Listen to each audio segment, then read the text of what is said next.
Waste fans, get ready to grab your stool because today the Steve Irwin Memorial Track and Celebrity Speedway at Alice Springs Speedway and Emporium welcomes the Segwacing International League.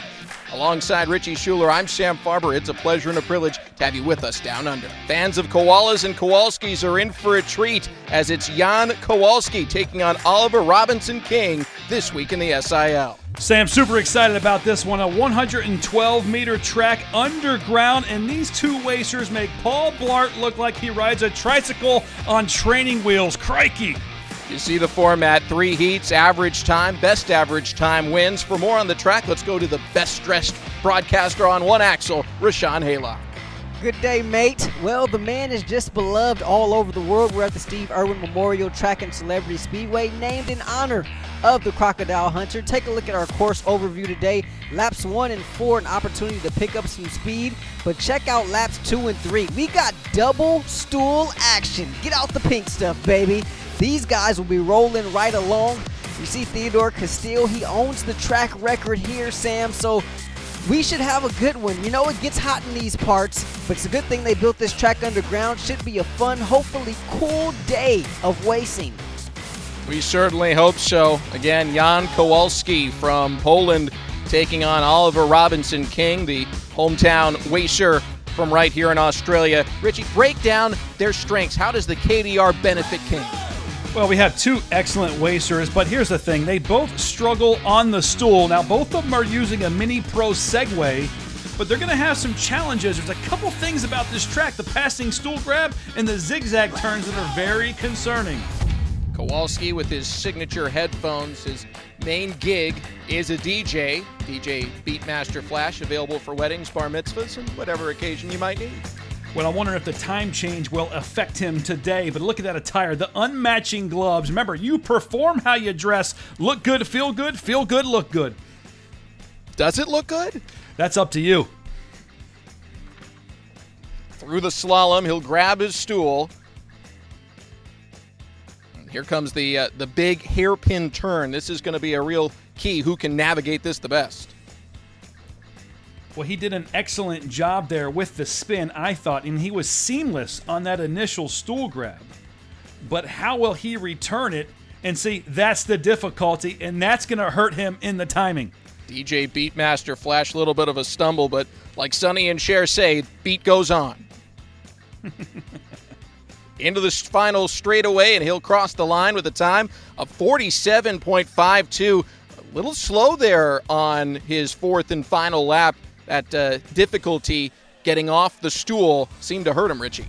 You know, it doesn't prevent him from talking a little smack to his next competitor, King, after crossing the finish line.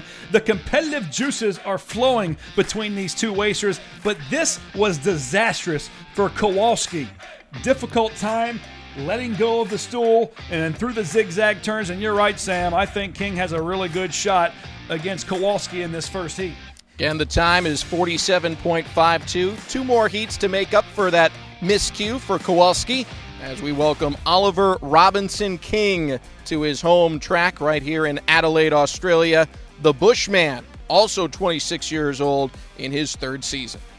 Well, you know, because this is his home track, every spectator in attendance wants to see King take home the chip. The Australian oak, he's a wood chopper, and he is a little reckless in his racing style. Off and running, and into that front straightaway. This is really where you have to have that speed that you talked about, Richie, but control it too as you head into the slalom. You're right, and you see how he's doing a great job, the Bushman, of trimming up around those turns. Seemed to have a little bit of a nudge on one of those slalom posts. Hasn't really cost him in terms of time just yet as he is through lap 2. You see how he loses his cadence every time he makes a turn, though. He lost quite a bit of speed as soon as he sat down on that stool, and he really struggles with these turns, as you just mentioned a moment ago, Sam. Racing with reckless abandon. He'll cross the line, 47.52, identical to Kowalski.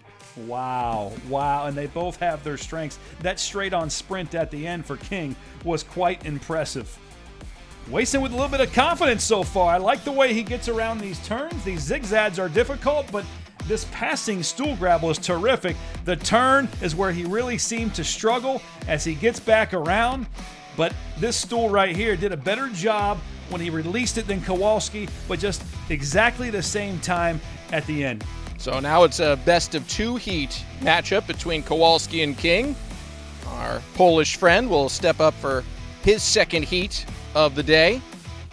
Anything can happen, and it all comes down to correcting some of the mistakes. And here, the DJ, Beatmaster Flash from Poland. You wonder if the time change affects his ability to get off to the waist. Might affect his meal times. Is he eating? Can you eat while you're racing? What is this, amateur hour? He has a confidence about him. It borders on arrogance. But like we said, he's fluid like water. He has no shape, but he borrows the shape of the container it occupies. Unfortunately for him, he's kind of thin. Still chewing as he heads into lap 2. And a little bit of a miscue there, but keeping his speed into the turn, and he gets out of it quickly. Much improved, over a second quicker on lap 2. Well, it hasn't really helped with his stool. Look at that. I mean, he has really struggled with the stool, both the pick-off and the drop-off. Pierogies have that effect. That's correct. He's into lap 4. 47.52 seconds was his time on heat 1. And, well, hey, what do I know? It looks like the pierogi helped him shave half a second off his lap time. It continues to get better, and you don't see the smack talk now. Now you see a little bit more of a shell shock, although he did have a better time. He's pretty smooth. He's fluid around these turns. He struggles with the stool, though. He's been a league member since 2014. And as he says in his own words, you can't beat the Beatmaster.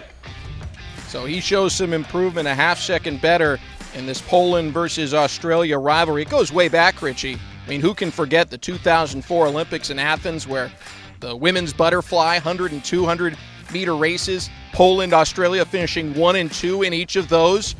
But there wasn't a third race. And so finally, these 112 meters will decide athletic supremacy between Australia and Poland. Well, King needs a good time, and he's eager. That's an emphatic 2 thumbs up as he goes to start here. Now, keep in mind, he has the need for speed, although he was dishonorably discharged from the Royal Australian Air Force due to his reckless behavior years ago. Something else you two have in common, Richie. You are correct about that, sir.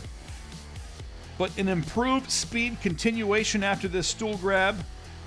This 180-degree turn is, very difficult for King.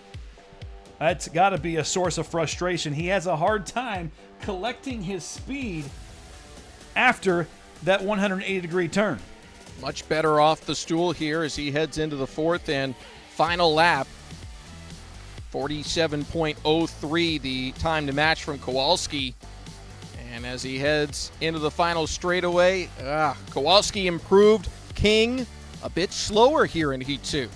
You can see the frustration as he does a little moonwalk on the Segway. And these two competitors really kind of neck and neck, as Kevin Rudd, the 26th Prime Minister of Australia, once say, fair go, mate, fair suck of the sauce bottle, fair crack of the whip. They are playing on the same course. The Bushman stuck in the weeds on those first 2 laps. His time again, 47.58.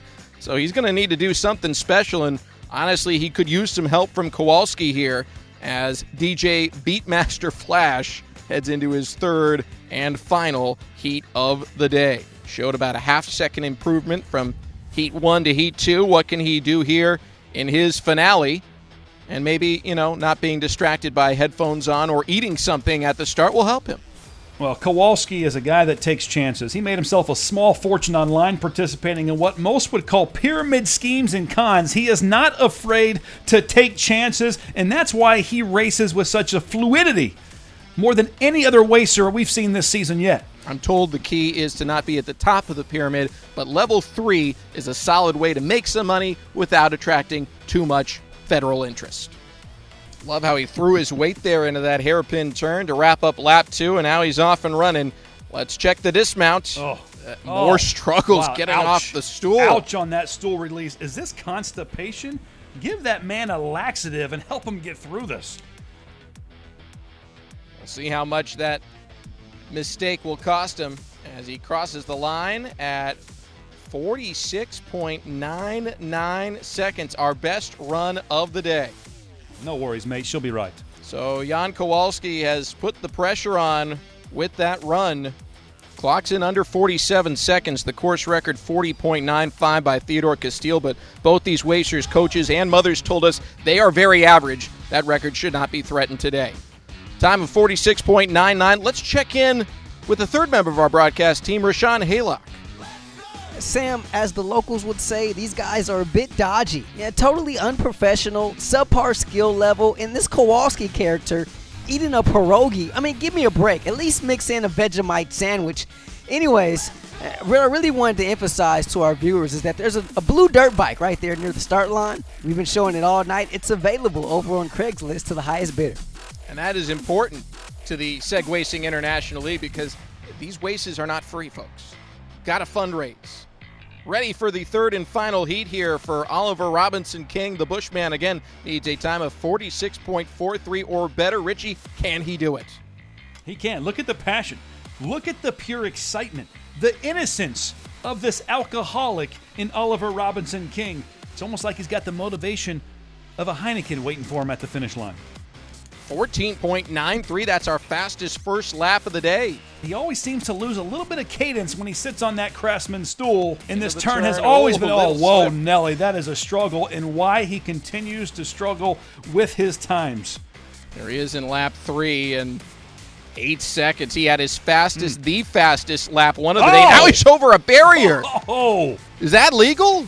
It's a slalom. It's not Destruction Derby out there. What is this? I don't know if it's legal, but it happened. I have not seen any penalty as a result. Crosses the line with a time of 46.68 seconds.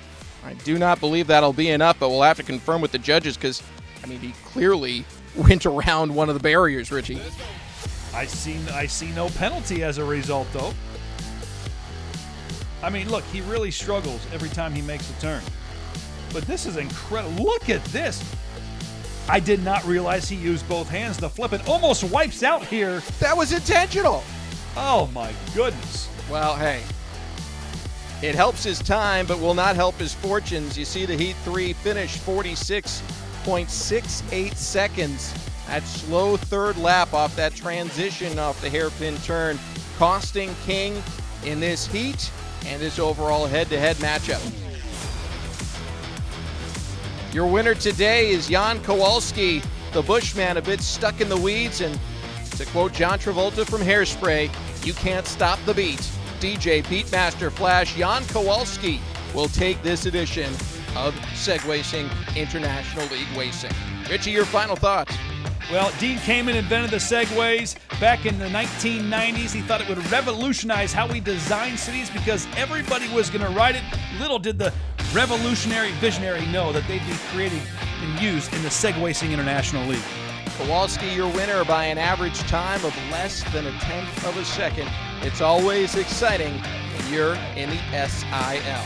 That's going to about do it for us. For my broadcast partner, Racing Richie Schuler, now the least eligible bachelor in all of Segwacing. He's taken, ladies. Sorry. And, of course, the best-dressed broadcaster on one axle, Rashawn Haylock. I'm Sam Farber saying it's been a pleasure and a privilege having you with us here in the land down under in the Segwacing International League.